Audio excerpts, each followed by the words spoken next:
Hello, आज मलाई मेरो कुकिङ भिडियो राख्न मन लाग्यो है। म यो चाट चाहिँ कसरी पकाउँछु हेर्नु है त। सबैको आफ्नो पकाउने स्टाइल हुन्छ। आफूलाई के पुर्याउनु मन लाग्छ, मेथी, जानो, जिरा सबै पुर्याउने।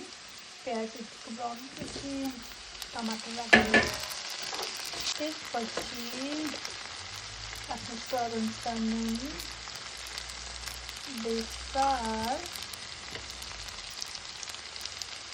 अदरकको पेस्ट सबै हालिदिनु। नेपालीमा फुलहाल्नु चाहिँ युज गर्छौँ हामीहरूले, त्यो सबै हालिदिनु। यतिकै भएपछि यो सागहरू काटेर हालिदिनु। मिठो बास्ना आइरहेको छ। मेरो तरकारी अलमोस्ट रेडी भइसक्यो। यसको मेन मसला भनेको दही हो। तरकारी यतिको भएपछि यो दही राखिदिने। इम्पोर्टेन्ट मसला भनेकै मिठो बनाउने भनेकै यो सागमा यो दहीले हो।